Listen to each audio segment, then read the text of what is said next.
More than half of Canadians take CPP early, even though every calculator says that's a big mistake. So either millions of Canadians are wrong, or the calculators are missing something important. So the question becomes, do Canadians just intuitively understand something about the health-wealth trade-off that a calculator just can't show you?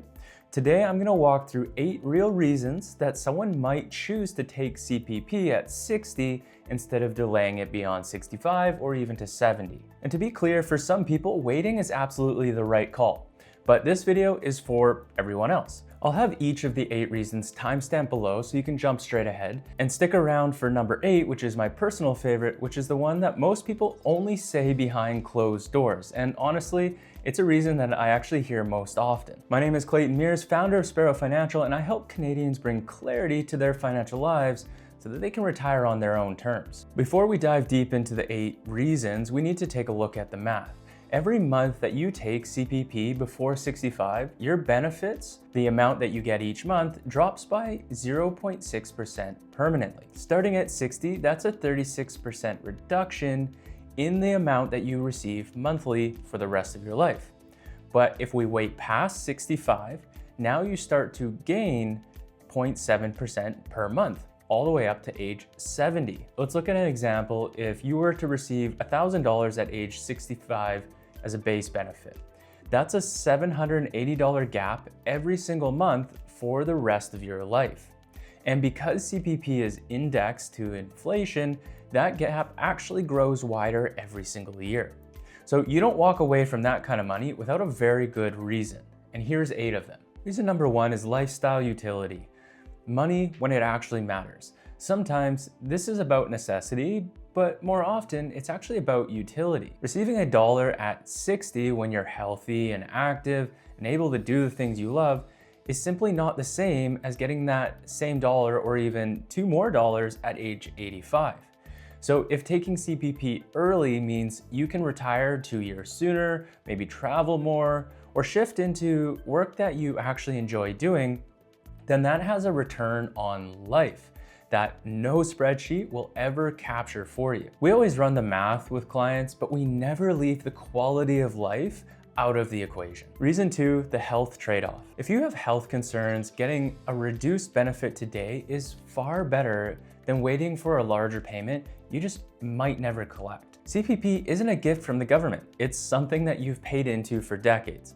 So getting that money into your hands earlier so you can use it, enjoy it, or even preserve more of your other assets is something that's a completely legit reason to start taking it now. Reason number 3, protecting your G.I.S. G.I.S, or the Guaranteed Income Supplement, is what we call income tested, which means the more income you show later in life, the more the government begins to claw that back. So in some cases, taking a permanently lower CPP amount earlier actually helps you stay underneath those thresholds later in life, which can maximize your total government benefits over your lifetime. It's counterintuitive, but when modeled properly, it can mean thousands of dollars in additional lifetime income. Reason number 4, the bird in the hand argument. A bird in the hand is worth 2 in the bush. Some retirees would rather take the $640 today and put it to work in a diversified portfolio inside of a tax-free savings or an RRSP. But be careful, because the hurdle rate here is quite high. To outperform the guaranteed increase that you get in your CPP from waiting, your investments need to perform consistently well, inflation adjusted, for a long time.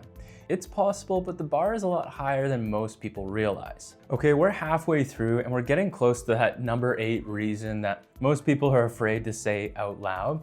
But first, I'm curious to know where you're landing. Are you leaning towards taking it early, or are you gonna be waiting for that bigger number and that larger monthly payout? Share your thoughts down in the comments below. I read every single one, and this genuinely helps me shape what content we can make next for you. Okay, getting back to reason number 5, avoiding the O.A.S. clawback. If you're a higher income retiree, waiting until 70 can create a spike in income that triggers the O.A.S. recovery tax.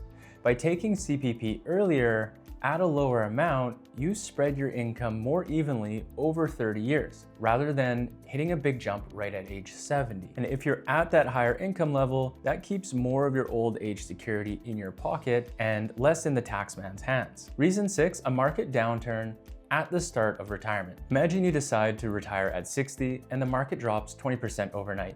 If you'd planned to live off your portfolio while waiting for a bigger CPP at 70, you're now being forced to sell your investments at the worst possible time. That can do permanent damage to your long-term outcomes. Taking CPP early acts as a pressure release valve. It gives you a floor of income so your portfolio has more time to breathe and more time to recover. Reason 7 is the zero income trap. Your CPP is based on the best 40 years of your earnings.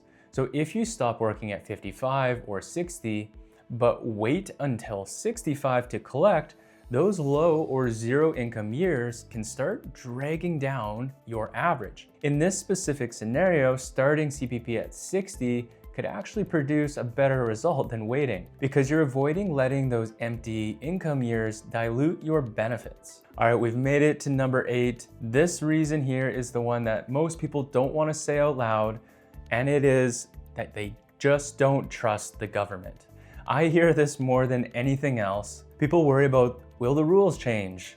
Will the age keep getting pushed back? Or the money simply just won't be there when it's my time to collect CPP. Now here's what the data actually says, because it's worth knowing. The CPP is managed by CPPIB, an independent body separate from the federal budget. As of 2025, the fund sits at approximately $714 billion. And here's the part that surprises most people. Roughly 70% of that value came from investment returns, not just contributions. The 10-year annualized net return is 8.3%. Canada's chief actuary, an independent federal body, has confirmed the CPP is financially sustainable for at least another 75 years. And by 2050, the fund is projected to reach $3.6 trillion. It's one of the strongest pension systems in the world. For some people, certainty isn't about math, it's about ownership. And if having that money in your bank account is what helps you sleep at night, that's a perfectly valid reason. And as you can see, the right answer is rarely just about one reason. It's usually a combination of 2 or 3 that makes the picture more clear. At Sparrow Financial, we don't guess, we model your exact situation month by month and show you how your CPP choices ripple through your taxes, your O.A.S, and your portfolio over the next 20 to 30 years. But more importantly, we tie it back to what actually matters to you. Because when your values are clear, the decisions become a lot easier. If you want to see what your health wealth math actually looks like, click the link in the description to book a discovery call with our team. And if CPP is on your mind, you're probably also thinking about your overall retirement picture. Watch this video next. This is where I'll break down the single biggest mistake that I see retirees making when they first come to us. I'll see you over there.